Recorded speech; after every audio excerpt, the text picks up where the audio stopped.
This is a topic, and I guess if I could best introduce it, I call it the role of sorcery and drugs in opening the Last Day Spirit Portal. That's how it was presented at the Last Days Conference this past April in Nashville.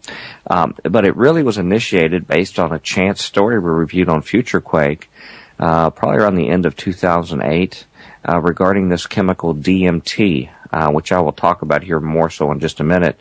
But it had some mysterious history to it, not only as a hallucinogenic chemical or psychoactive chemical, but its religious connotations to it. And this really intrigued me, and it was an area I had not really looked into. I've not been one that had a history of partaker of drugs, even alcohol. So I really didn't know much about this material other than what's known to the general public. That led to some more research on my behalf and more interest in doing sort of a foundational show back around January 2009. I invited Dr. Lynn Marzulli to sit in as part of our discussion of my research on DMT and similar drugs. And at various times, I've taken an interest in furthering and advancing my research in this area. And I'm getting more and more convinced all the time that this is an area that all people need to be aware of, particularly the Christian community, because we've been very lax in understanding what goes on in this concept of sorcery and the role of drugs and the spiritual implications itself.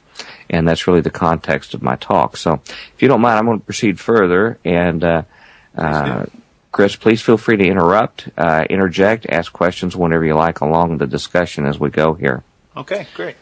The whole purpose of this talk, and just to give you a little heads up here, is to educate, first of all, on some history of sorcery and drugs in spirit contact, in use in spirit contact, both from secular and biblical records. Try to explain the impact of sorcery activities in the modern era as well, too, which is another fascinating topic. And from there, reveal some current developments in the revival of interest in sorcery today. And then proceed to propose some hypotheses on how these activities can actually fulfill Bible prophecy. And conclude with some suggested activities today that I think may fulfill the model, the prophetic model that I will propose, and then close by recommending some action to actually address this threat. So, moving into the body of it, I first need to clarify some definitions for people of some terms that they may not be familiar with. The concept of the word or term theurgy, and I'm going to give you a definition here. It's the practice of rituals, sometimes seen as magical in nature, performed with the intention of invoking the action or presence of one or more gods, especially the goal of uniting with the divine, achieving kenosis, or perfecting oneself. And kenosis relates to having a union with what is fundamental in reality, the one, the source, or monad. So it's a key purpose of conjuring these particular spirits to achieve a desired spiritual end state. Now, there's two types of this. One is called invocation, and invocation is best defined as a form of possession. And this is where an individual's normal personality is replaced by another. This would be the kind of thing you would see when channeling occurs, when you see this spirit comes on someone. Another definition is to draw a spirit within one's body, or within one's own body. Even shamans do this. Medicine men, shamans, Wicca practice this activity. The other approach is evocation, and that is calling or summoning a spirit, demon, god, or other supernatural agent is the definition. And even Aleister Crowley, who is well known to anyone who studies the areas of the occult, he has his own definition just to distinguish between the two. He says to invoke is to, quote, call in, just as to evoke is to call forth. In invocation, the macrocosm floods the consciousness, so the outer spirit world comes in you. In evocation, the magician, having become the macrocosm, creates the microcosm. So, in his view or understanding, the magician becomes the controlling universe and then is able to summon forth gods. So you will hear invocation and evocation all the time, but invocation, they come in, they sort of take you over, they speak through you, for example. Evocation is when they actually appear or manifest themselves in some form before you. Another term people need to understand is what this word sorcery means. Sorcery, if you look in a simple definition, for example, in Wikipedia, it's called the manipulation of magic. But I'm very interested in what the ancient world says, and particularly the Bible. In the Old Testament, the Hebrew word, it's kashef, I believe is the pronunciation, and it relates to sorcery or witchcraft.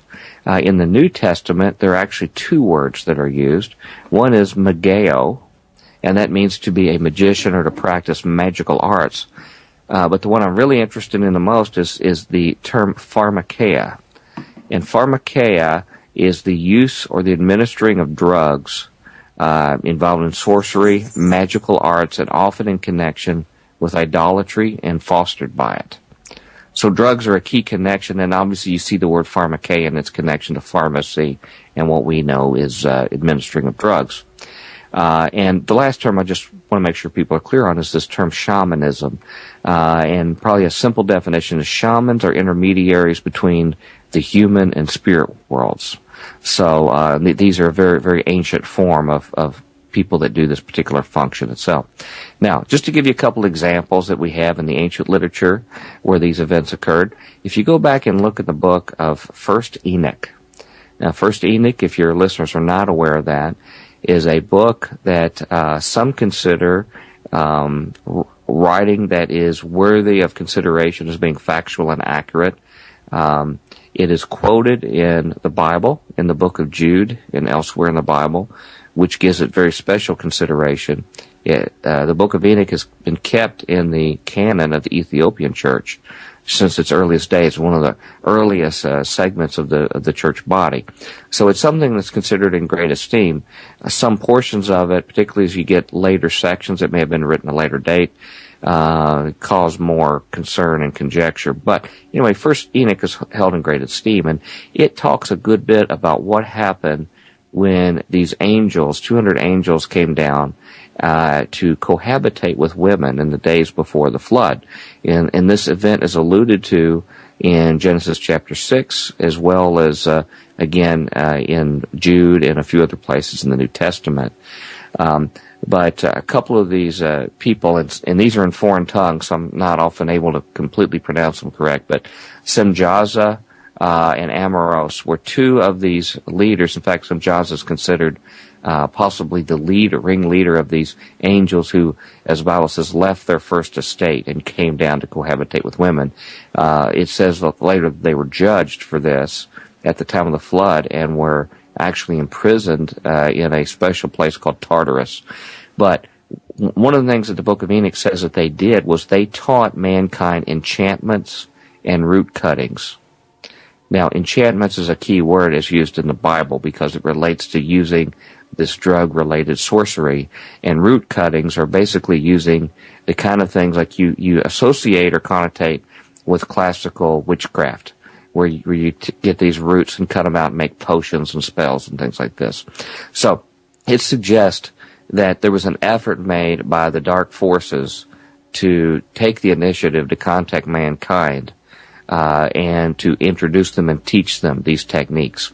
Now, one of the most venerated godlike characters in all of recorded history is Isis. Isis, the goddess of Egypt, which was a goddess whose worship was continued throughout the Greek and Roman era as well. She was probably the most robust religious figure to maintain support even as new kingdoms came along. She was the goddess of magic, and again followed in Egypt and later in Greece and Rome. In the story, the main story involving Isis is that she was actually married to her brother Osiris. And Osiris was confronted by Seth, or Seth. Seth is the correct term. And in their battle, Seth was able to destroy him and actually cut him up and send him away. And Isis was able to actually use her magic techniques to gain extra power from Ra and others as a means by which to reassemble Osiris and basically rescue him from the underworld of death. So she was able to get him from underground in the underworld, bring him back, and then, of course, helped birth Horus, which was really a reincarnation, according to the mythology, of of Osiris itself. But it's key to remember that these were brother and sister figures who also had this relationship, and also that she took the initiative to rescue him from the underworld and release him. Now, she has temples at places like Delos, which actually where the temples for Artemis and Apollo are. And if you study the literature, you will find that her image, her attributes are actually associated with Artemis and a few other mythological figures that have, in essence, the same description. Another one, and by the way, Artemis and Apollo that I mentioned, in like manner, are brother and sister figures as well. Hecate is another mythological figure from the ancient days. She was the Greco-Roman goddess of magic and witches. She also, the annalists of these ancient mythologies say, is really related in worship to Isis and to Artemis as well. But she was a clear-cut goddess that was associated with witchcraft, magic, and similar things we'll see here in just a moment. Now, as far as sorcerers throughout history that use these techniques of theurgy, of invocation, evocation, probably the earliest ones we have are the shamans, which are known as medicine men or witch doctors, whatever you might call them, around the world, usually with indigenous people that go back as far as we have any kind of records, back millennia, where they would actually function on behalf of the local tribe or village. And they had these drugs and other kind of techniques by which they could somehow make communication with higher intelligences, what they called gods, to be able to receive information for medicine, for healings, for things like this for the tribe. And they're well known for that across, whether you talk about Eskimos or Central America or other places. Amongst the Western, more modern world, one that really stands out is Dr. John Dee. Dr. John Dee was actually the magician and chief think tank in the court of Queen Elizabeth, in Elizabethan England. He was probably the smartest man in the world. It has been said he had the largest library in the entire world at the time. And he also considered himself a Christian, and that's a very curious matter. But at the same time, he had such a thirst and zeal for knowledge, and he wanted so much to know what about nature, about how the world worked, about other facts, that he took the activity to contact angelic spirits to be able to obtain more knowledge. And he used a technique called scrying, or basically using a crystal ball. And he had another gentleman who actually assisted him, Edward Kelly, I believe is his name, who actually assisted him in making these views in the crystal ball and then making contacts with angels. And the recordings recorded all sorts of information about nature, about science, and there's even indication possibly the New World was communicated through this activity. And while Dr. Dee considered himself a Christian, these beings over time began to say things that were not supportive of a Christian worldview, like you should not pray to Jesus, you should not worship him, and things like this. It terrified his cohort so much that he quit and actually left. He was really a broken man from this contact. But Dr. Dee continued on because of his thirst for knowledge and really compromising his spiritual beliefs.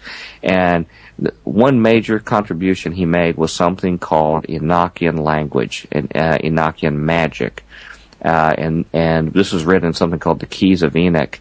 And it's something who's actually had its reemergence in the 20th century itself. Now, in fact, one person who was key in doing that was Aleister Crowley.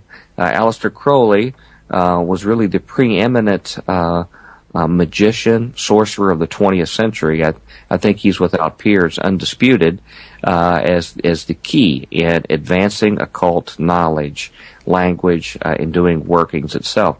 It's very curious that his deity encounters that he claimed to have in the presence of other people first was from a homosexual experience that he had and went right into a particular experience.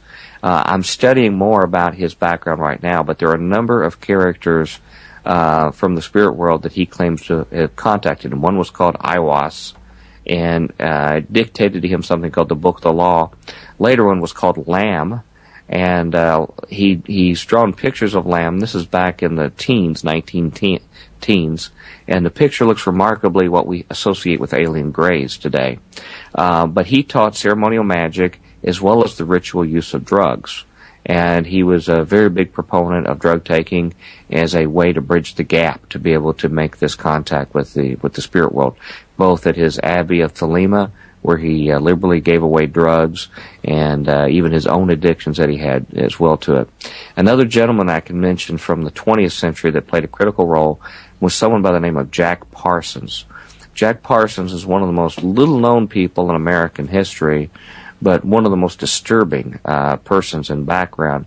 He was really the father of the American space program. He is undisputed. In fact, if you ask Werner von Braun or others, they will point to Jack Parsons as the key person to result in our space program.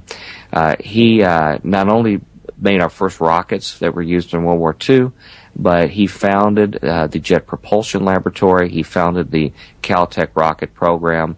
The rocket company Aerojet, for example, was founded by him. But he was a full-blown occultist. He called himself the Antichrist. And when they would perform rocket tests, either for academia or for the federal government, he would invoke ceremonies of the god Pan whenever he would do his experiments and tests.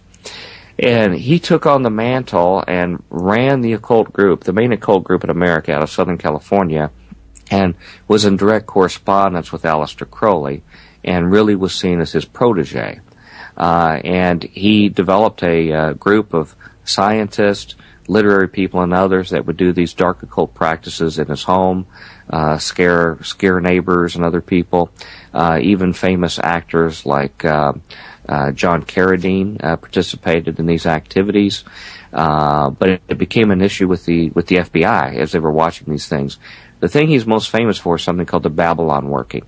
And what these sorcerers do when they do a major effort to evoke, an evocation of a spirit, they call it a working.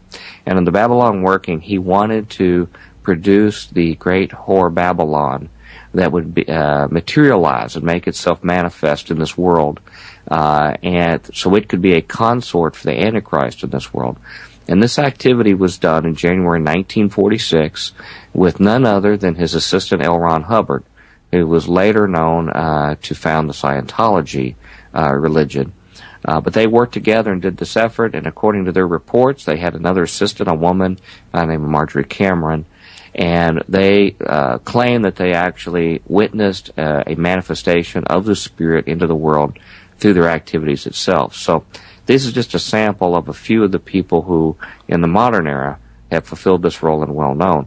And I would like to just mention here, for lack of a better place, as a little addendum here, I'm of the sneaking suspicion that the person today who probably best fits the mantle of Aleister Crowley, who passed away, ironically, in 1947, right in the middle of a period of time that was very interesting from a spiritual and biblical standpoint, a time with the Roswell sightings occurring at that time, the founding of the Dead Sea Scrolls, the refounding of the Book of Enoch, just before the founding of the nation of Israel.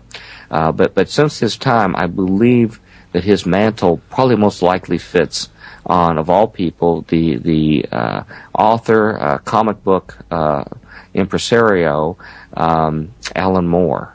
Alan Moore was the author of a comic book series called Watchmen, that is considered classical literature beyond the comic book phase. And sometime, Chris, if you'd like to have me back, I believe there's embedded within that an occult eschatology, or occult view symbolic of what they see the end times are going to be. He also conducted V for Vendetta, was another series he did as well. And he had a cohort. He had his own predecessor called Steve Moore. And they together actively pursued the use of drugs and other sorcery by which to contact spirit entities according to their own word. So I think this tradition of sorcerers is still continuing today. Okay, now in the Bible, just to give you some examples of what the Bible might say about it, the Witch of Endor is one case of sorcery activity going on in 1 Samuel 28. Saul had done a number of things at this time in history that were counter to God's will. He was in great jeopardy. In fact, he had really lost God's blessing because of not doing what God had described him to do.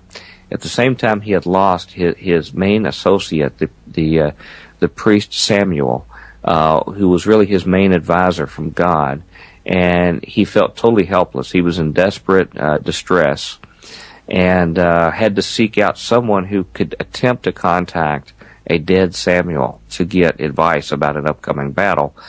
He had already chased the sorcerers out of Israel, as he was instructed to do, so they had to go find another one just outside the area at Endor to use. And so when they used her services, she says at the process when this was ongoing, she saw gods coming up from out of the earth. And that was the thing she saw. And in reasons that I can't fully explain what happened, for some reason it appears that she was permitted to bring forth Samuel for a special purpose, and this purpose was to send a message to Saul that he was doomed and that his life would be taken from him in this upcoming battle. But this process occurred, and in fact it seemed as if even she was startled at his appearance, and suddenly realized that Saul was in her presence, who had disguised himself. So that was a sort of a classic event of a sorcery event. Then we have a character in the New Testament by the name of Simon the Sorcerer. Simon the Sorcerer, at the time of the book of Acts, had an entire town spellbound by his sorceries. They were pretty much entirely under his will. However, to some extent, he had succumbed to the message of the gospel. And he proceeded and was baptized, but he fully did not understand the full nature of what it meant to become a disciple of Christ, because he tried to buy the Holy Spirit from the apostles. And he thought this, I guess, looking back on his old days as a sorcerer, where you actually had to put money down to gain new information, new gnosis, new magical power. He saw the work of the Holy Spirit and he wanted it for whatever reason. But he was, as you can imagine, he was chastised for this and severely rebuked. And ironically, he was told he was of the wormwood of hatred for this. And I want you to remember that word, wormwood and hatred, because they are associated together. They do have a later connection to sorcery, I believe. Now, another very harrowing event also in the book of Acts was regarding worshippers in Ephesus of the goddess Diana, which is the same goddess is known in Greek as Artemis, someone who we'll be talking about shortly. The whole town basically was devoted to the worship of Diana. When Paul and others came in preaching the gospel, many turned instead to Christ and caused a major revolt, particularly by the idol makers, which were the people who were making money off of the support of worship of her. And they brought the people there into a citywide chaos of wrath. The word wrath is used there, thymos, which is described from that passage as a passion, angry heat, glow ardor, wine of passion, which either drives the drinker mad or kills him with its strength. So that's the definition from Strong's Concordance of the word used there. We're not talking about just a general run-of-the-mill anger, something that was a rage that would either drive someone mad or kill the person because of this. So I think there was something spiritual going on. And those in your audience who are familiar with Pastor Russ Dizdar and his discussion about an upcoming Black Awakening, where massive numbers of people are going to have possibly submerged demonic personalities called forth, have been placed for a future day or hour. Their kind of activity of chaos sounds similar to what happens in this passage.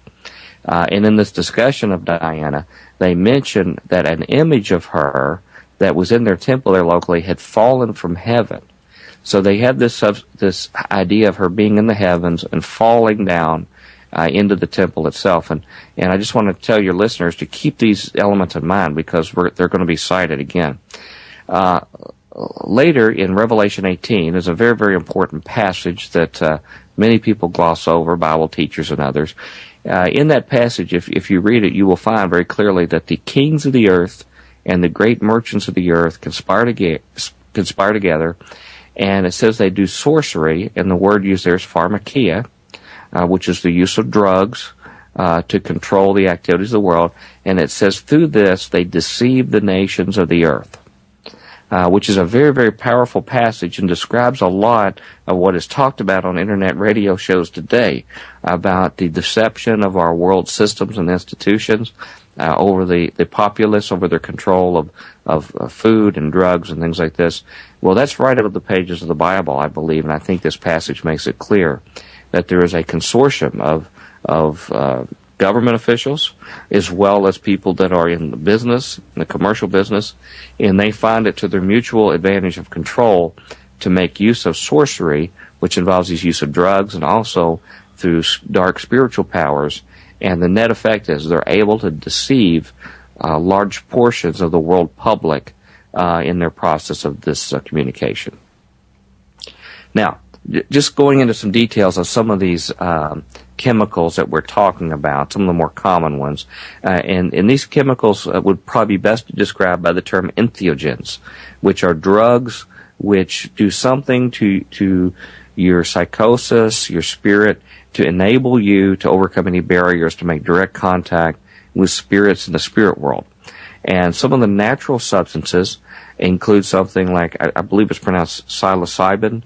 It's basically known as magic mushrooms. It's the ingredient in the hallucinogenic mushrooms.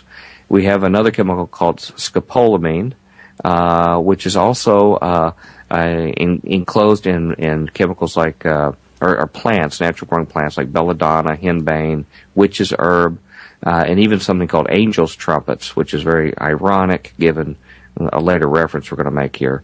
DMT. And its use in a blended form in ayahuasca tea made by the shamans in the Amazon area. And then we have mescaline, which comes from peyote and similar sources like this in Central America.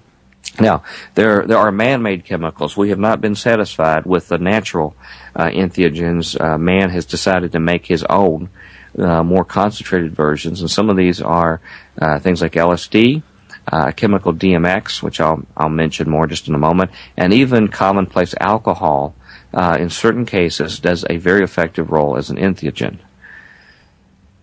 Now, just to comment on two of these, dextromethorphan, or DMX, believe it or not, it's just used as the key ingredient in common cough suppressants. If you go to the drugstore and look for your cough suppressants, they're going to have a DMX symbol typically on them. Unfortunately, according to news reports that are out, it is widely misused as a psychotropic drug by at least 3.1 million Americans. And that's just young Americans that are using this very common over-the-counter drug, taking it in portions that will actually create some kind of spiritual contact. And the reports I have said that they have documented entity contacts, out-of-body experiences, and other paranormal events by use of this simple chemical that we have in our own drug cabinets. Now, scopolamine was used actually in early forms of Percodan, and now is being used for various depression drugs right now. So it's a common use for this. It was used by shamans in their burundanga plants, plant where they used it for their contact with the spirit. It is now considered, its usage is a virtual epidemic in Colombia, in similar places right now, and it's actually been used as a robbery device where people will be slipped this drug and actually be robbed or have other things done to them without their memory, where they lose their memory of it. And it's been described that when people use it recreationally, it will create what they call realistic psychic events. So not just a simple hallucination of my head deceived me on what I saw, but something much more realistic. And this particular chemical has traditionally been used by witches and sorcerers to see their gods. So these kind of key roots and plants, like we referred to, that the early angels taught mankind, has been used since then, this information preserved for them to make their spirit contacts as well. Now, what I'd like to focus on a little bit is one called dimethyltryptamine, or better known DMT. DMT is present and naturally occurring in plants in the Amazon basin area. It's very popular with shamans in that area, and they make it in something called ayahuasca tea, and this maximizes the effectiveness in it.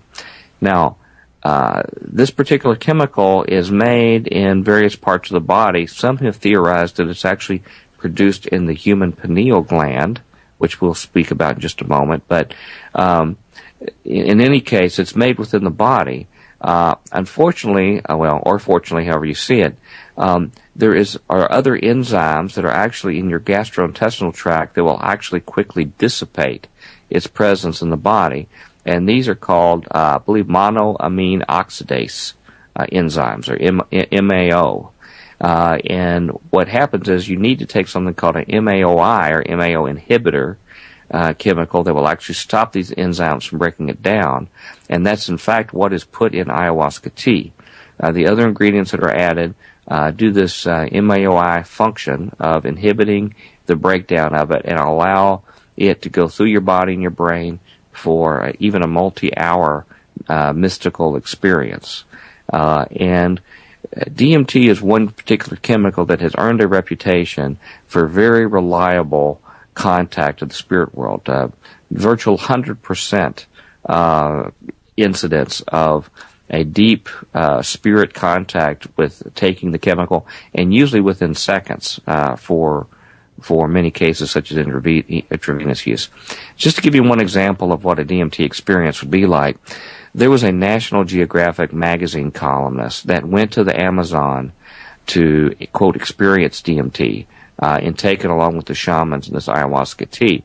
And she had stated in the article that she basically was an atheist, so she had a lot of skepticism about these spiritual aspects.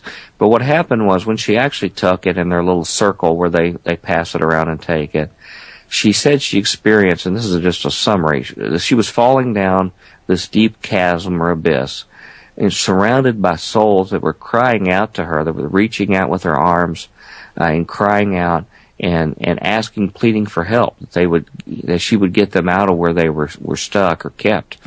And she landed in the bottom of this pit and saw 3 thrones that were enthroned with figures on them, and she was absolutely terrified for her life. She could sense the evil and hate, and they said that you are doomed here, you'll never leave, there is no hope, there's no way out of here.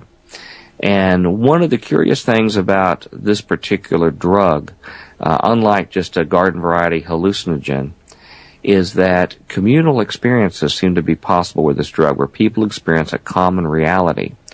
And according to her narrative there, a couple other people who were more experienced that had taken the drug actually intervened in her incidents and brought her out of this particular event. And it's very interesting that having a reputable group like National Geographic actually published this, and someone who really was not promoting the drug per se, but she makes some pretty far-out claims that, for example, that as soon as that incident was over, she began throwing up and threw up something that appeared to be a black snake in the bowl where she was throwing up and things like this. So these are experiences that are really unparalleled, even amongst other hallucinogenic drugs. But one of the key studies with DMT that really caused a lot of attention, and this is one that really got my attention in this whole subject area, was a study that was done by Dr. Rick Strassman, a psychiatrist, a clinical psychiatrist, back in 1991 at the University of New Mexico, funded by the federal government. They were formal clinical trials in hospital, well-funded, under tightly controlled conditions, and they were documented in a book called DMT, the Spirit Drug, which is a book that's still available. And I reviewed that book, and they screened them out. A number of the subjects, for example, had no knowledge of UFOs, any kind of information like this. A few of them were prior drug users, so they could determine if this was like a common trip that they'd had before or something unique. The rest of them were not drug users. So they looked at these various facets. But what they found consistently was within seconds of intake, these subjects interacted, these test subjects, with creatures that resembled alien greys or reptilian creatures or even insectoid creatures, and reliably interacted with these kind of creatures. And in fact, these insectoids sounded like praying mantis or locusts, actually.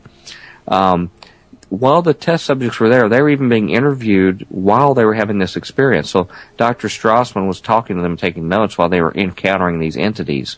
And they were aware that they were in two worlds. So they weren't lost out on one and in the other. And in fact, later in the experiments, they had to wear masks because they could see this other spirit world dimension, whatever you want to call it, overlaid over the existing world that we were at. And so they were aware that they were visiting. But everything in their experience said was this was not a trick of the mind, but this was something legitimate. Even the people who had taken drugs in the past said, no, this is actually real. Before I could tell this, it was some escape of my mind, but this was something real, a real contact. The ones who were willing to take repeated experiments actually noticed that these creatures remembered their name, noticed how long they were gone. There was a complete understanding of a lapse of time, which they say never happens with other hallucinogens, doesn't happen in dreaming, things like this. So something that convinced the subjects that this was reality. However, in contact with these strange, bizarre creatures, the subjects were commonly raped or had violent reproductive experiments done on them, something that sounded very akin to what you hear in alien abduction experiments, but very, very difficult thing. And in fact, many of the subjects were required to form a support group after the study for trauma therapy because they were so horrified by what they had experienced with it.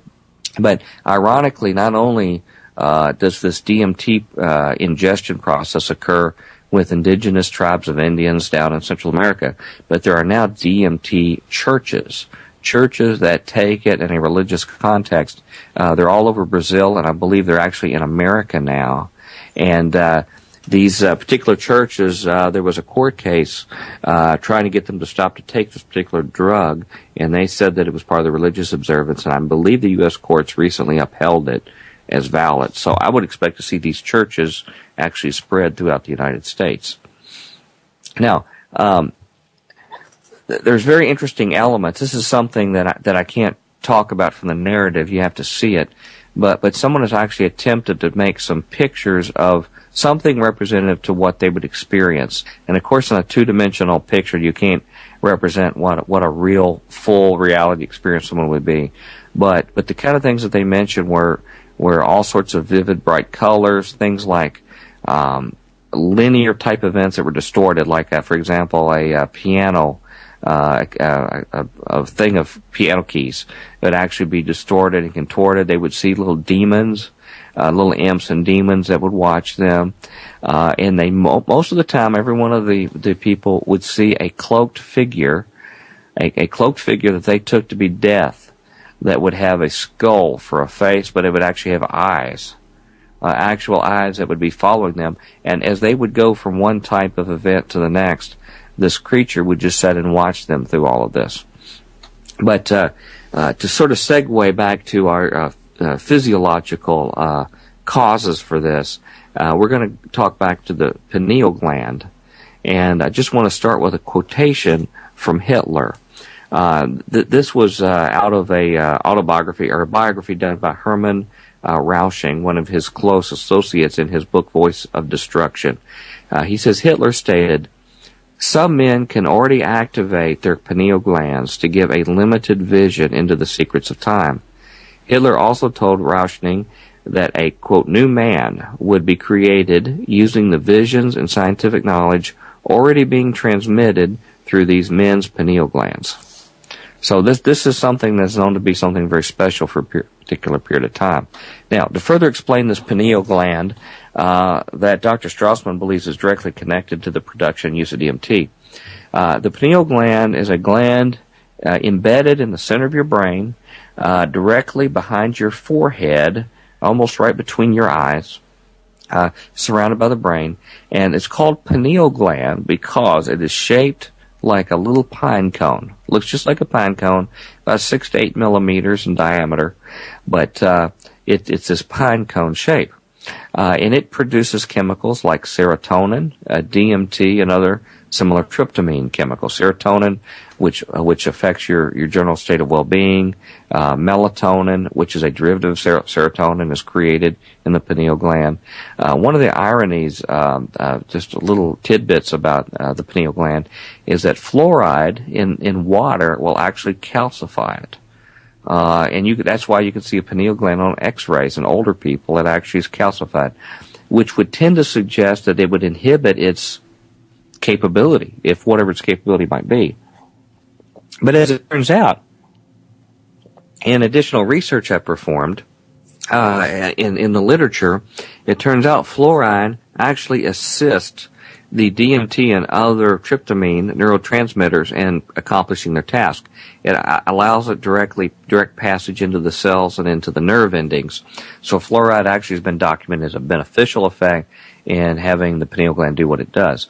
Now, the cells in the pineal gland are the same kind of cells that you find in the retina in your back of your eye. In fact, it's called in some other animals, simple animals, the parietal organ. And the reason why is it functions literally as a third eye.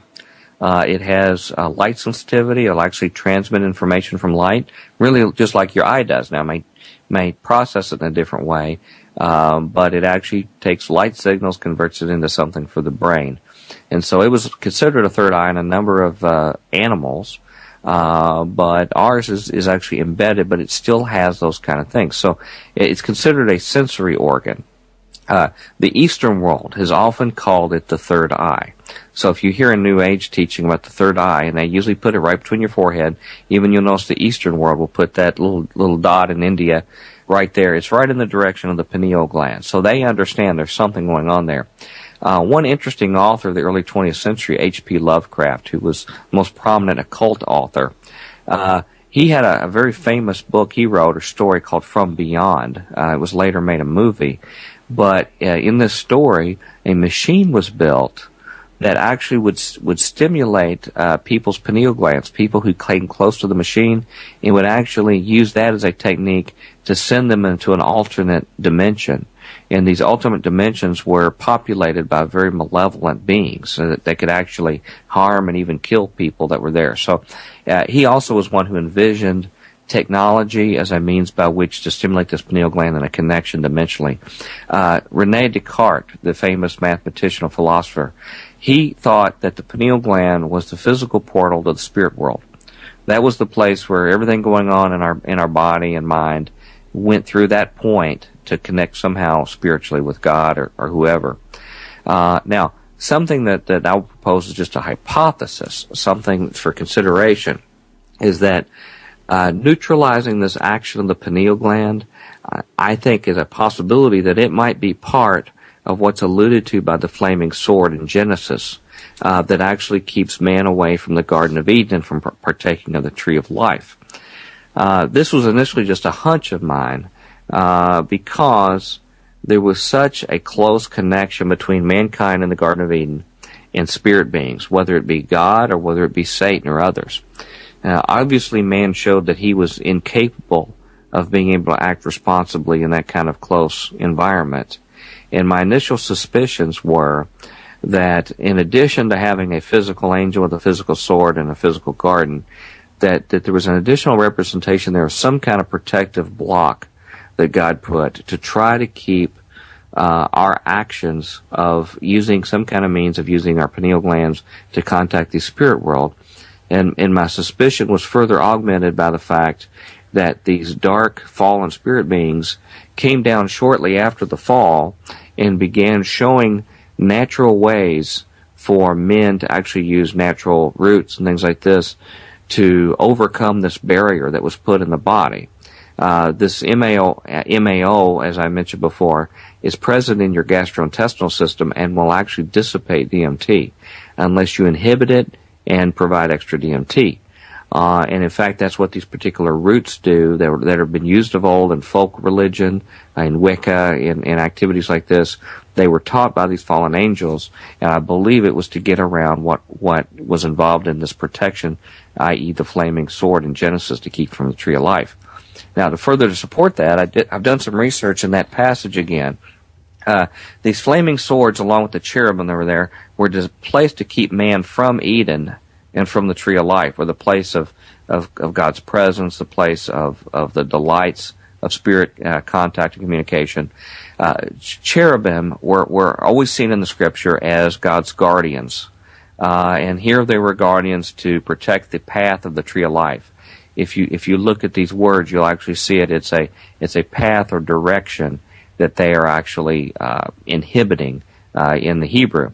Now, the word flaming in this particular passage in Genesis chapter 3 is the Hebrew word, I believe it's pronounced lahat. And the meaning of flaming, its primary use is to use occult or magical arts. It is an occult hidden from view meaning, which is very fascinating.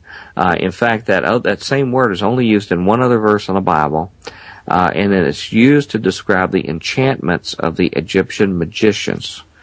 The Egyptian magicians, when they confronted Moses and they threw their rods down and they became snakes, the enchantments they used, and that self-same word that the magicians described there, were ones who knew secret occult practices, according to the definition of the Bible. This enchantments was the same word used here for flaming. Now, the word cherub, I believe is pronounced, is in fact representing a sword, a knife, or, curiously, a tool for cutting stone. So the flaming sword described in this passage, that the sword, the Hebrew word for the sword itself, can represent a sword or knife, but a tool for cutting stone, which makes me wonder, is there any connection to this ancient knowledge of stone cutting tools in Freemasonry, and a connection of these tools being needed to be overcome to reestablish this connection? The last word there, where it says that it goes to and fro, waving to and fro, is a Hebrew word, hifak. And that particular word actually means not only to go to and fro, but to transform oneself. So the possible explanation of these Hebrew words is possible that this particular device used to inhibit our access to the tree is something that is an occult or hidden means of using a sword, knife, or some kind of tool to transform yourself. So there's an inhibition of the transformation. And the discussion of keeping the tree alive, it says, is to inhibit or to restrain. So there's an activity of the cherubim to restrain this activity, this occult activity or hidden activity, using tools by which to transform yourself.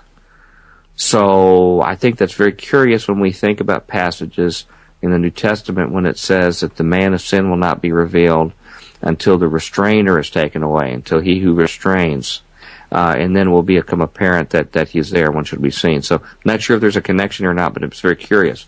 Another case that actually a listener to Future Quake pointed out after one of our presentations mentions, and it may or may not have a connection here, but it is a curiosity. The incident in which Jacob wrestled with God, and God blessed him, God touched the hollow of his thigh, but he wrestled, he faced him face to face. Jacob names that place Peniel, P-E-N-I-E-L, slightly different spelling, Peniel, almost identical pronunciation. Could be just a coincidence. But the word Peniel in Strong's Concordance means, I have seen a divine being face to face, yet my life is preserved. And in fact, he recites this again in Genesis 32:30. So it sounds very similar to the kind of experiences that these people have had where they have seen beings they would call gods, and were in fear of their very life from this contact. But he made it a name there, and whether there's a connection or not, I don't know. But Peniel has a very interesting history after that. It was picked as the headquarters of the northern kingdom of Israel at the time that they went into occult worship and occult practices and set up idols, golden calves idols for worship. They made that the head of the kingdom for the northern kingdom, this particular location. Now, pineal gland, it's typically represented as a pine cone in its representation because of its shape, and that leads to some very curious representations in ancient mythology and in art. If you look in the ancient followers of Osiris, you will actually see that he carries a shaft, a rod or shaft that he carries with a pine cone on the top of the shaft.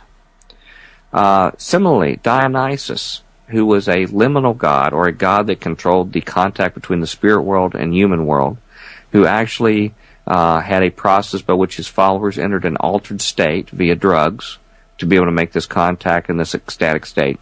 He was known by carrying a similar rod that had a fennel shaft made out of fennel, the plant material, with a pine cone on top of it. And his followers, the maidens, the Menaids, actually would carry a similar staff with a pine cone on top. Well, it doesn't just end at the ancient world. If you look at pictures of the popes, they actually carry a similar shaft that has a pine cone near the top of the shaft itself. The same kind of designation. And in fact, it goes even closer connection.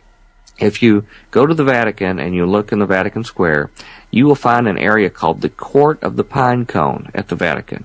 And they have there the largest pine cone statue in the world. And from my research, it suggests that it was actually taken from the nearby Temple of Isis. It was actually transported from there in the early days of the Church, from that temple, and put in the Vatican. And I've never seen any explanation from church figures on why a pine cone would be there or the significance of it. It may be there, but I don't. But it can't be more than a curiosity that this memory, ancient connected memory of a pine cone and its significance for contact with the gods is still present. Now, just discussing about some other chemicals. Serotonin, which is a related neurotransmitter chemical. As I mentioned, serotonin, melatonin, DMT is a similar one. Serotonin is produced by the pineal gland and elsewhere in the body. It is synthesized by L-tryptophan. L-tryptophan is the base product that these chemicals like serotonin and others are made from, even artificial chemicals that we now take. Serotonin affects mood, increases aggressiveness, and even affects swarm behavior in locusts, which is very interesting when we talk later about locusts. But general aggressiveness in people is a byproduct of its uptake. In fact, it is present in the venom of wasps and stingers to increase pain. And there's a particular type of scorpion that was in Israel, that's in Israel now. It's called something like a death scorpion. It actually has serotonin in its particular venom in the scorpion, and it brings you almost to death. It is so severe. It typically will not kill a healthy individual, but it brings them close to death because it is such a severe impact. Now, tests that have been done, medical tests with serotonin, just administering that to people, have shown that people can have religious experiences or similar kind of, or even obsessive-compulsive disorder can come out of serotonin uptake. But religious mystical events occur as well.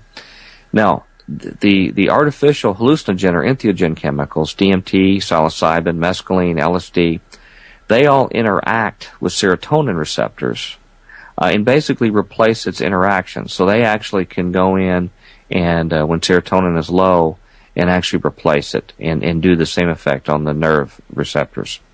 Most antidepressants that are taken are focused on altering serotonin levels for the same purpose. So this is a key in affecting who we are, how we perceive ourselves, and our reality itself. Now, here's another curiosity that I stumbled across, and again, it may not be connected at all, but when you hear the punchline at the end of this talk, I want you to remember this process. It may have some curious connection. There is a process by which pine cones preserve their seeds, their internal seeds, to disperse until they're exposed to fire. When they're exposed to fire, they will have a sudden explosion and release their seeds to regerminate. And this process is called serotiny. And serotiny is the process, again, and it's used in, for example, forest fires. When a fire has raged through a thick forest, and these burned pine cones will actually be activated by the fire to release their seeds to repopulate it.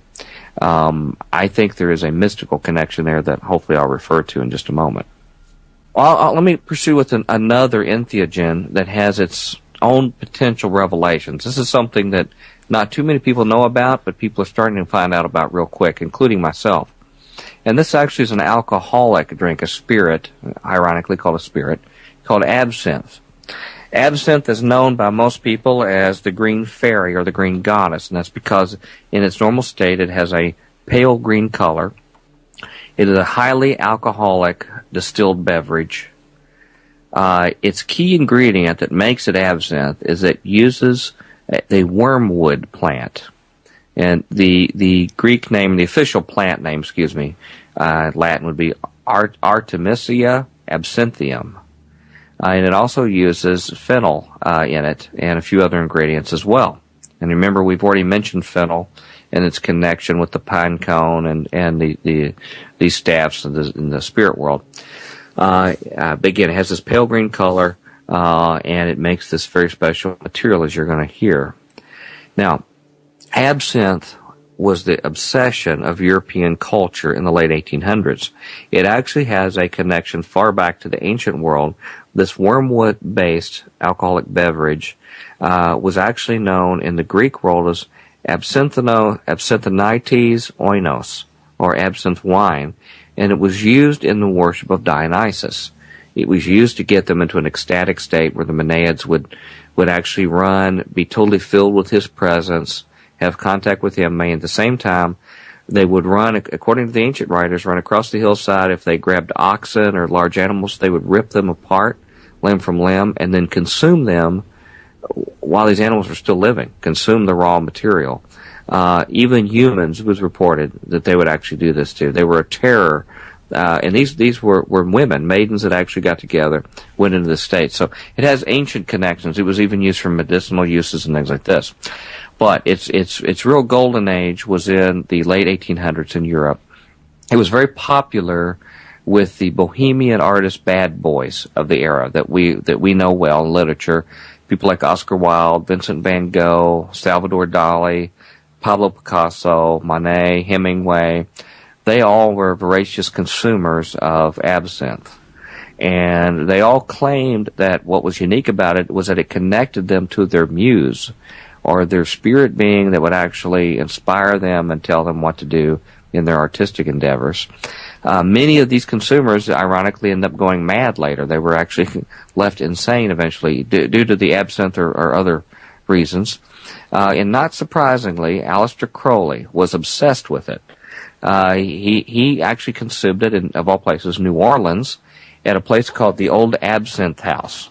And he just loved it. Of course, anything that would contact the spirit world, he was enamored with. And he wrote a poem about it called The Green Goddess. And actually, the poem was recited that the person who was supposedly writing it was Apollo, the god Apollo. So I want you to remember that Apollo here is appealing to the virtues of the Green Goddess, and keep that in mind. Now, Marilyn Manson, a person who has tried his best to keep the Aleister Crowley legacy of being the wickedest man alive and doing everything he can possible to offend Christians and the Christians' God. Not surprisingly, he has found the joys of absinthe himself. In fact, one of his recent albums, he says, was recorded and conceived, written while he was under the influence of absinthe. Now, the effect of consumption of absinthe was understood in society at the time to create a condition they called absentheism, which was some kind of degraded physical state that is much, much worse than alcoholism.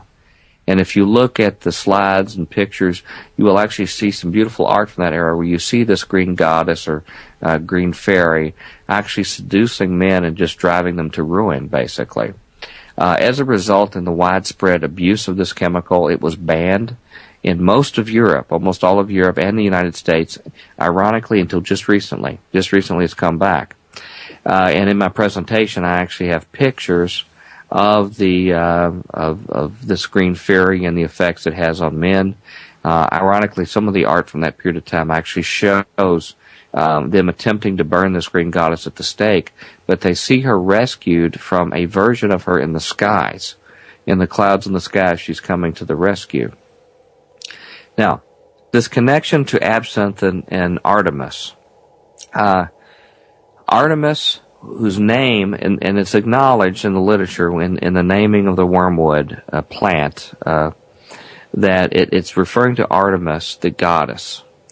Okay, Artemis is also known in mythology as Diana or Hecate. And Artemis was the brother of Apollo. In fact, there's all sorts of art that's available that shows her with her brother Apollo as well. Hecate is another one who was associated with Artemis, or also Isis.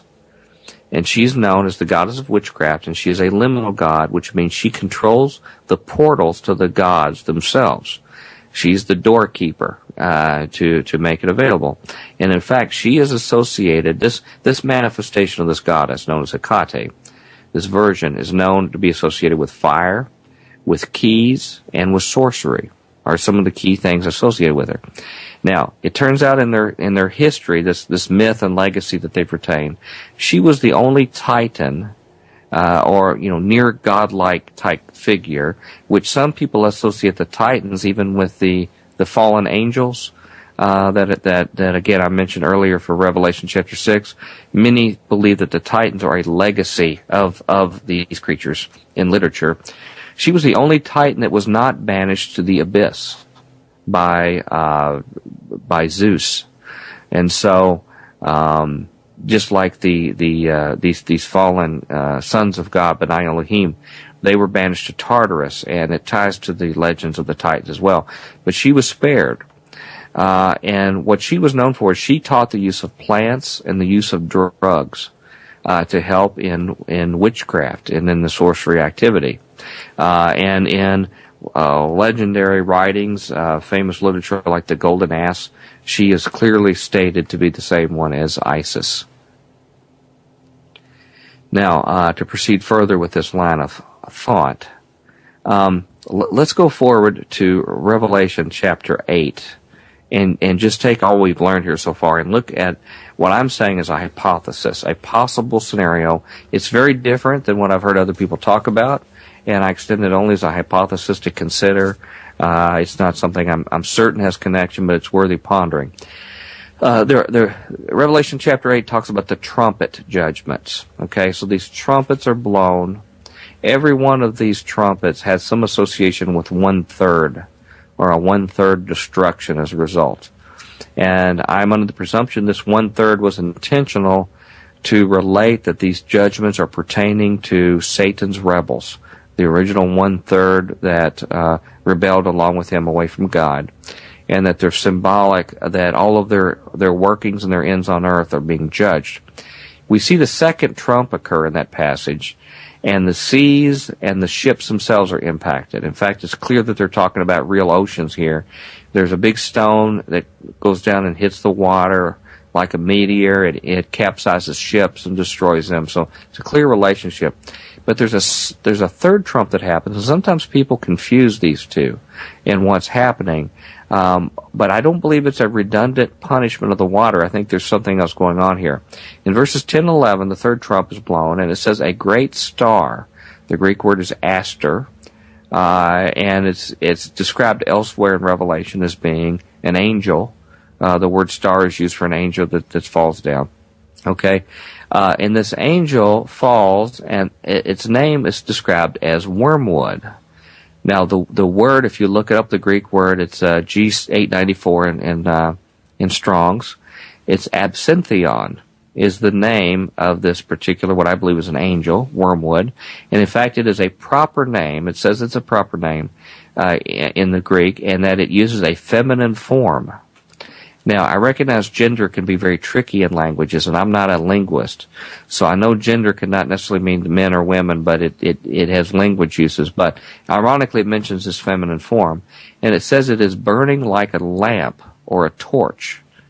Now, remember these features of these mythological goddesses we've been talking about. They have an association with that. And it says they fall, just like Diana fell to Ephesus. They fall on 1/3 of the rivers and the fountains of waters. Now, these waters, the Greek word there used is hydror. And the word hydror One of the uses of it is many peoples, and in fact, it's described more specifically in Revelation 17, where the same waters are used, and the angel explicitly explains to John that these waters represent peoples, multitudes, and nations and tongues. So I think it's altogether possible that this same word in the same book is meaning the same thing. It actually refers not to liquid water, which was referred to in the second trump, but a representation of these peoples, multitudes, nations, and tongues.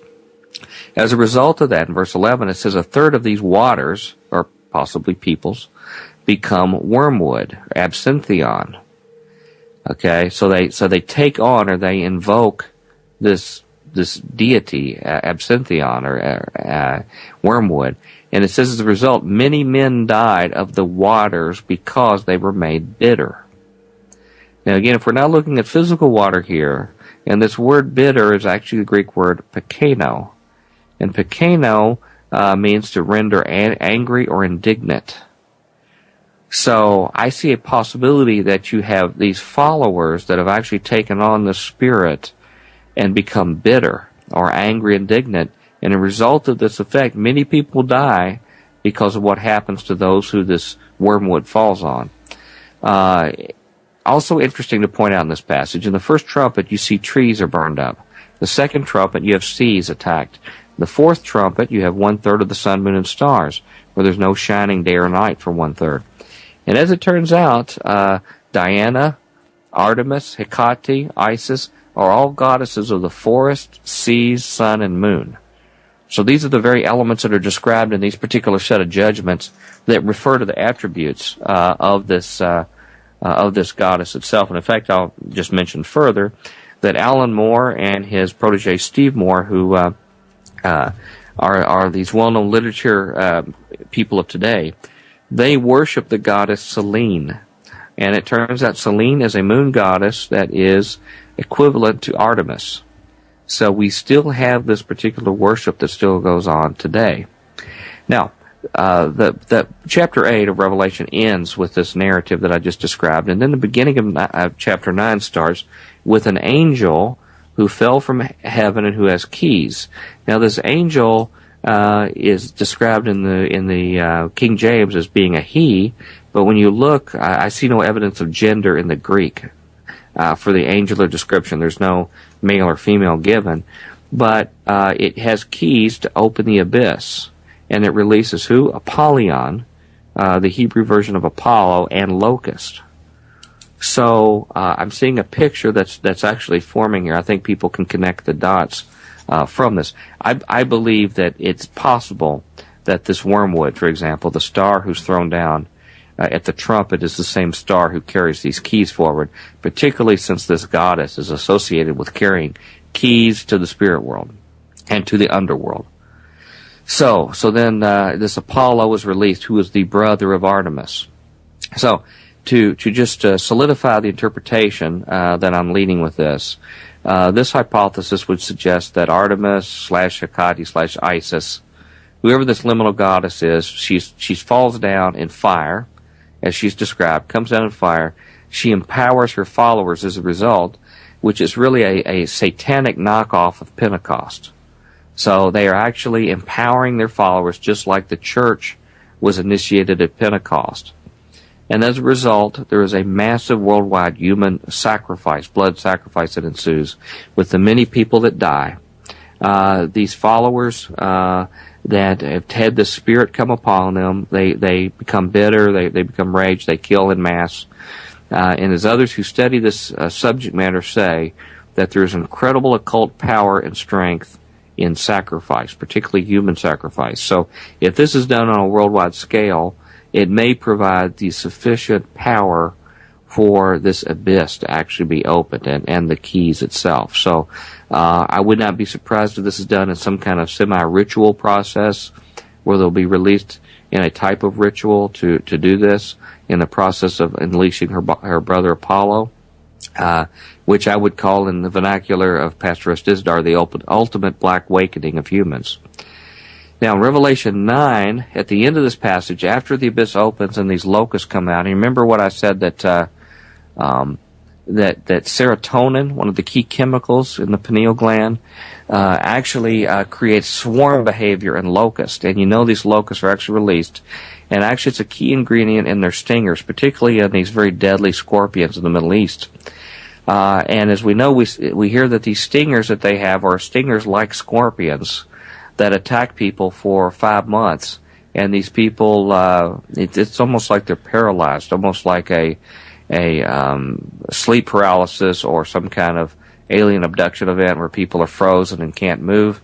It says they seek death, but they can't find it because of this terrible venom like from scorpions. And this may add to the torture and the agony of it. But it says after all this is experienced and all of the creatures come out of the abyss and do this to the worldwide population, the Bible says that even then that the people would still not repent of their sorcery, of their murders after all this torment. So there's a connection to sorcery or the practice of rituals to invoke gods, which I think is connected to the events that just occurred that were there, as well as the murders that occurred, which they did on a massive scale. And so it leads me to believe that it's possible that they may have actually personally invoked the falling of Wormwood on purpose.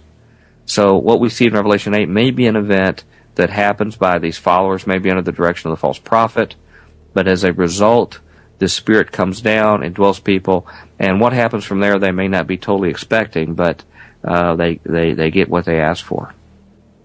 Now, here's a little extra additional information I've come across, and this is just a brief summary.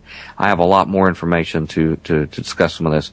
I'll give you one example in current culture, our current society, where some of this information touches us. And this is new information I have out, still checking.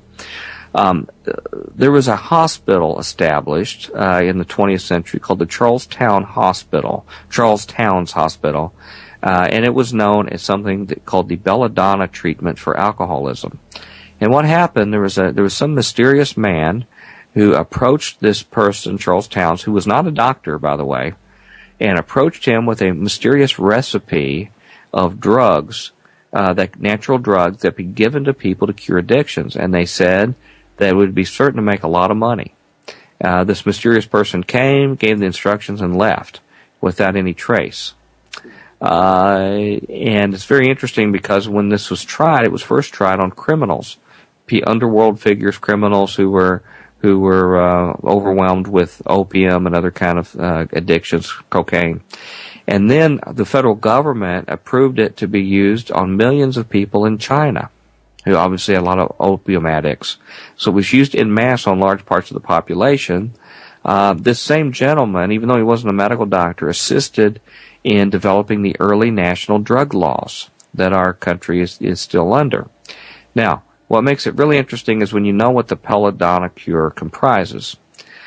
This particular cocktail of drugs that were given over time used belladonna, which is also known as deadly nightshade, henbane, which contains chemicals like hyoscine, which is also known by scopolamine, which we've talked about, and also hyoscyamine, which is also in henbane and mandrake.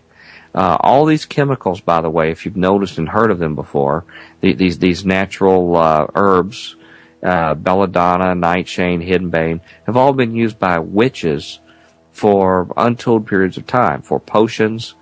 Even in Shakespeare and things like that, you can hear some of these chemicals used. Folk medicine has used them, and I believe it's all the way back from the fallen angels who were taught that these particular root drugs. But this was given in a modern medical hospital facility to cure addictions like alcoholism. And one of the curiosities of this was that henbane, one of the drugs there, is known when you take it, ingest it, for causing sensations of flight, where you actually feel like you're flying. And there are some theories that this is how the rumors got in the myths about witches actually flying in broomsticks and things like that, was because they would take in their covens, they would take this henbane, and they would actually take it in mass and think that they were flying. Okay. So, this belladonna treatment, all of a sudden this man initiates somebody, money becomes available to put this hospital together. One of the early people who comes up to attempt this treatment is a gentleman by the name of Bill Wilson.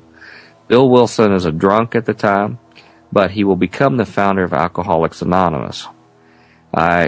He, just before this period of time, got to know some people called the Oxford movement, which was a Christian movement, but has some very, very dark background to it as well, too. And that had a lot of effects on his work as well, too. But that's for a whole other story, talking about the Oxford movement. But he goes to this hospital for this very bizarre treatment of given these ancient drugs. And during his hospital treatment, he says he had a mystical experience with God. And this was the experience that he talked about for the rest of his life. He said he had a sensation of flight, which is obviously from the henbane, and this experience of being set on a mountaintop. And his exclamation was, if this is the God of the preachers, then I accept it, or something to that effect. So he associated that with what he referred to as God or higher power to later state to what he experienced. Now, he had a very interesting life that many people don't know about. He said that he actually channeled the 12 steps that he wrote about in his book from a 15th century monk, from the resources I have. And this is because he maintained an interest in spiritualism the rest of his life. But he says this came from this other intelligence that provided this information. And in fact, his biographer said that he had something in his house called the spooky room at his home, where they would go do seances or Ouija board activity, and so they were definitely into that. He also got really involved in the consumption of LSD, and he was part of a study group back in the 50s and I guess 60s, studying its use for assistance. People who assisted him were Aldous Huxley, a gentleman who has also a very sordid past from Brave New World and his plan to actually keep most of the world's population drugged on soma. Is talked about in his writing, his globalist writings that he had of an elite running over a drug populace. People like Gerald Hurd, who I've since learned was one of the earliest prominent New Age teachers in America in consciousness expansion. Even Claire Booth Lucci, who was a congressional figure, female congressional figure, whose husband operated the Time magazine. So a very interesting group. But he mentioned in this consumption of LSD that the experience he had was basically identical to his religious experience he had in that hospital, which is what he considered his contact with God. Now, coming here toward the end, I just want to share a little bit about what's coming, what we think is coming. Here is a quotation I'm going to give from one of the most prominent New Age leaders, Barbara Marx Hubbard. She's a woman who actually narrowly missed getting the vice president nomination for the Democratic ticket in 1984. Very influential person, particularly in global circles, and even with some evangelical figures, believe it or not. She had a message that she said she channeled from her spirit, and here's what the message she was given. It says, this is her spirit guide speaking. It says, out of the full spectrum of human personality, 1/4 is electing to transcend. 1/4 is destructive, and they are defective seeds. Now as we approach the quantum shift from the creature human to the co-creative human, the human who is the inventor of godlike power, the destructive 1/4 must be eliminated from the social body. Fortunately, you are not responsible for this act. We are. We are in charge of God's selection process for planet Earth. He selects, we destroy. We are the riders of the pale horse, death. So, this is a plan of spiritual rumble that's planning in our future. I spoke at a conference that was sponsored by the United Nations and World Council of Churches. That is a non-governmental organization, NGO, sponsored by this group, creating a new world religion called the Order of the Transfiguration. And the international conference I spoke at in 2008 had the theme of reconnecting heaven and earth. And the theme, as they described it off the brochure, says that they will be discussing new sciences of consciousness and healing, which could potentially reconnect the worlds of spirit and space in the human psyche. And this is, again, what's being underwritten by the United Nations.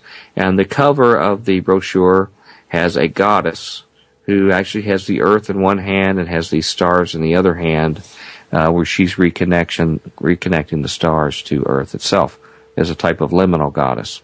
Now, a couple more points. There's another interesting character, and this person goes back to the time of the Babylon working with Jack Parsons and L. Ron Hubbard.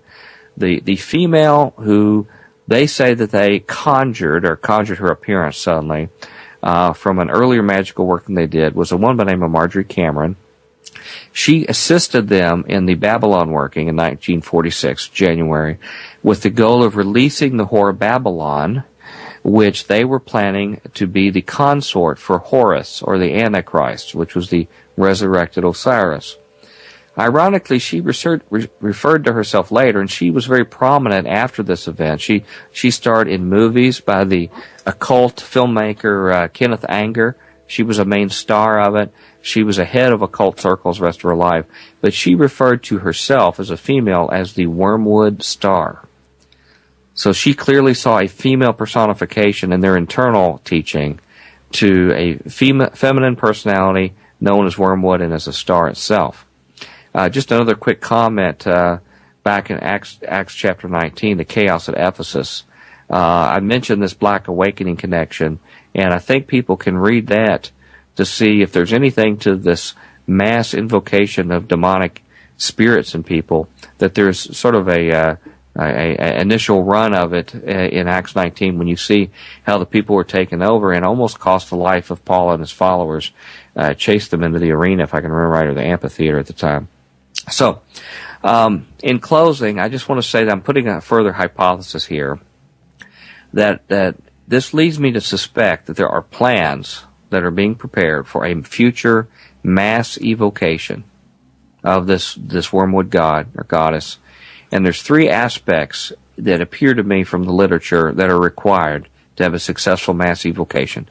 The first, it helps to have the use of drugs to chemically assist humans in establishing contact and opening portals to the spirit world, to actually overcome whatever limitations we have, any barriers to overcome them.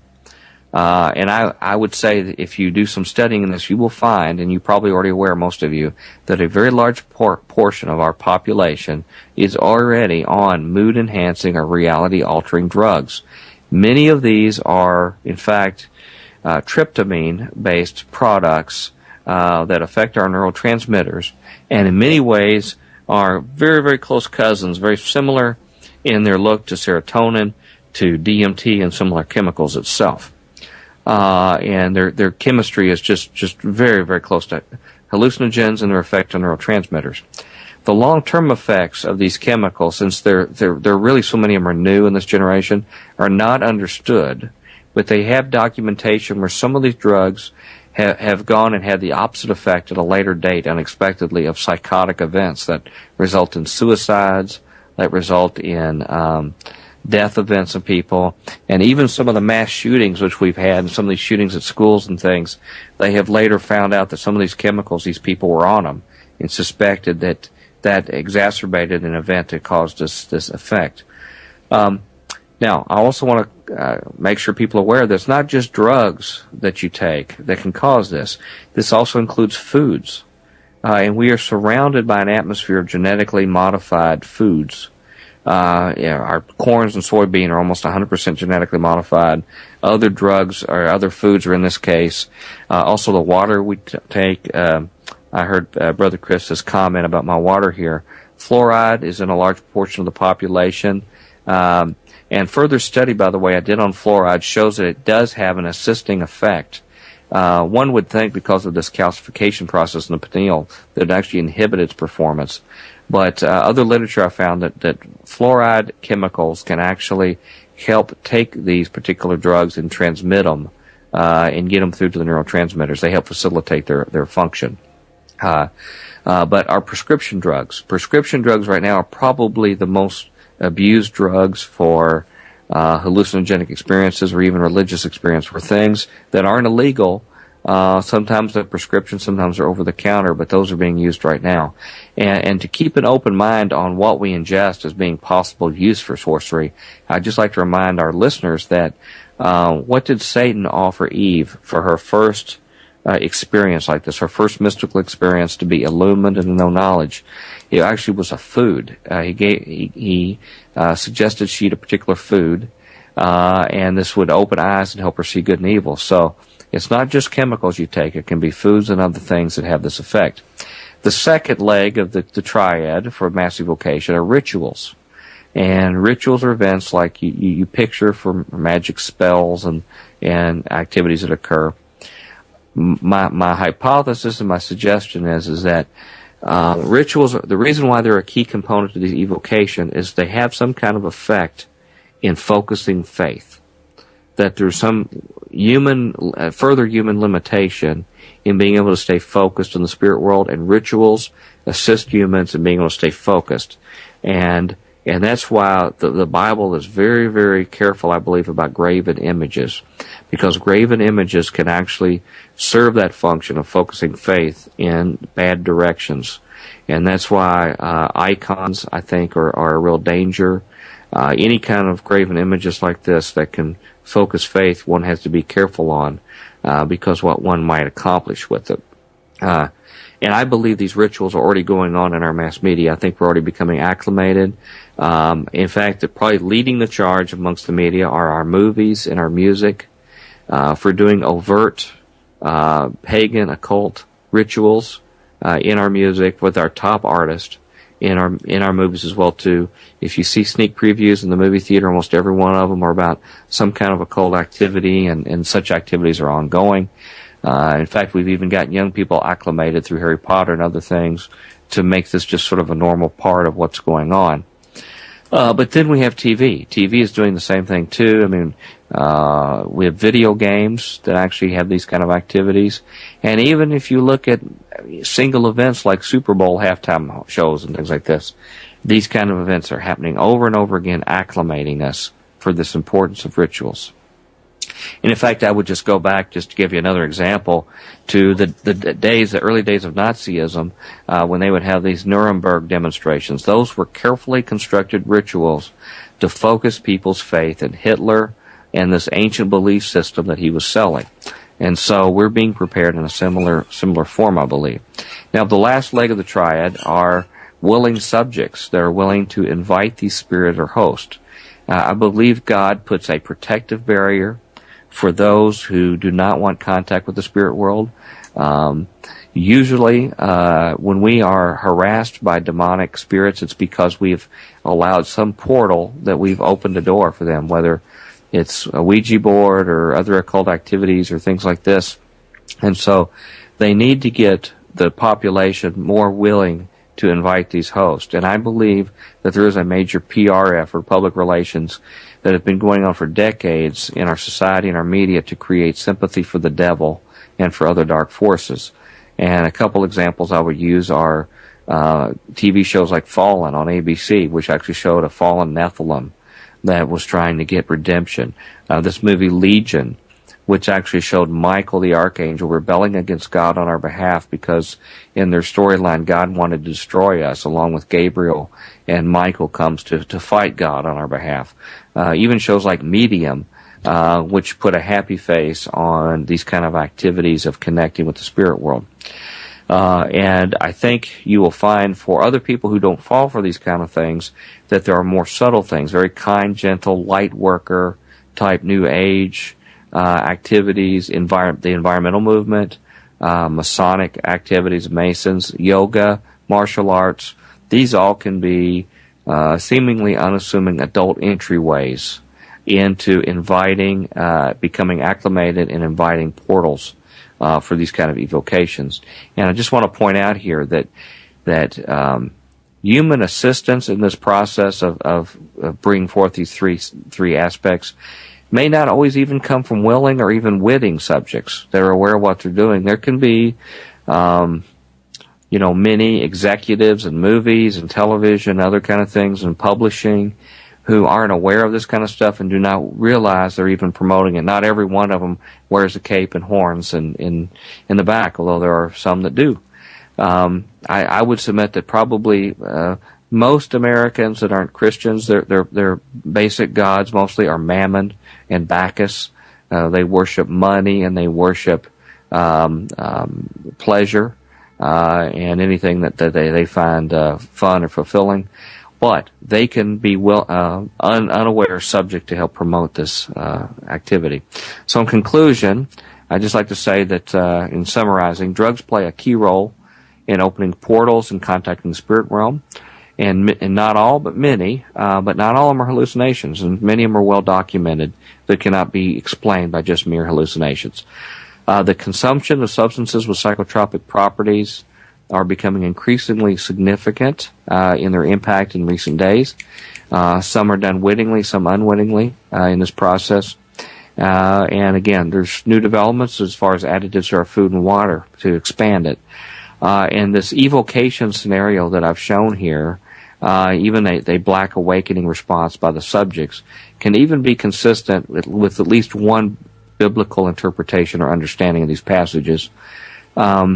There are actions, I believe, now behind the scenes right now to prepare for this event, that it is premeditated and being planned, and that I do not know, Christians may or may not be around to see this event when it occurs. But I would submit, even if we're not, the impact is already happening in society with the number of people who are succumbing to the spiritual impacts of drug consumption and other kind of occult activity, and as well as the increase in psychotic violence that's occurring. So the final actions to take to close this, actions to take in response, I suggest. One is control the substances you and your family ingest. And that requires, and that's all materials, drugs, food, anything you take. And that requires education, a substantial commitment on your behalf for education, tempered by reasonableness and balance. One can become paranoid in the subject, so you've got to be reasonable, but be smart, be informed in your decisions, and invest the time to be aware of what you ingest. Now, not only the physical intake, but also the intellectual and spiritual intake as well. So control the audiovisual programming, and where that programming is for a purpose, that you and your family are exposed to. And I believe that's not just limited to what we're used to of controlling profanity, sex, and violence as being dangerous to our families. Like, for example, kids shows and things like that. I think if you watch some of the children's shows today, there are psychedelic elements and even magical elements that don't register necessarily in profanity or violence or sex, may not even be kicked up with protective software, but you need to be aware of the worldview that you're being taught to your children. I also think that you should talk to your children, even if they're older teenagers, about a real Christian worldview, a real one, and a Christian perspective to what is being expressed in the culture media. You will not be able to totally shield them from exposure if they're going to school, if they're around other friends. But what you can do is be ahead of the curve and instruct them about what they're being prepared and what they're understand. And what you will find is that it will not be a turnoff to your children. They will actually be fascinated by the material similar to what's been in this presentation and some of the radio shows like Brother Chris's show and things. They will be fascinated to hear about this, and it'll be a way for you to connect with your youth about this. And you can also fill the void. If you have to limit certain entertainment and other content that they can have, there can be some very interesting Bible study that goes on, sharing with Christians, and there's even some fiction, some action fiction and things like this that are done by Christian, from enlightened Christians about these topics that can actually have healthy understanding for them and something that can actually fascinate them. And also, I think you should take time to warn family and friends, churchgoers, and the public. Many of them will not understand when you tell them about the information we've covered here. Even Christians, it will be too overwhelming for them. But I recommend that everybody listening here take the risk anyway to share this information with people you know, and hopefully they will appreciate it later. And I'd like to quote a passage as the final word here that maybe you could consider in a different light from what you had before, given what we've covered right now. This is from 2 Thessalonians 2, verses 7 and 8. And I'm gonna include the Greek words in here with some definitions, some of the alternative definitions within Strong's Word. It says, "For mysterion, or mysteries, religious secrets, which are confided only to the initiated and not ordinary mortals. For mysterion of iniquity doth already work. Only arti," Greek arti, which means now at this time, kateko, which means that which hinders the Antichrist from making his appearance. Only now at that time, that hindrance is occurring until genomai, which means to arise, to appear in history, come upon the stage, will come out of the mesos, or the midst. And then shall that wicked be revealed, whom the Lord shall consume with the spirit of his mouth, and shall destroy the brightness of his coming. So, this passage can be read to say that these mysteries or religious secrets confided only to the initiated, pertaining to iniquity, are already at work, and only now at this time, that which hinders the Antichrist from making his appearance is occurring until it arises, or it appears in history, comes on the world stage, out of our midst. And then the wicked one will be revealed. And I think this is consistent with the discussion narrative we've had today. And that concludes my presentation, Brother Chris, on this information on spirit portals and drugs.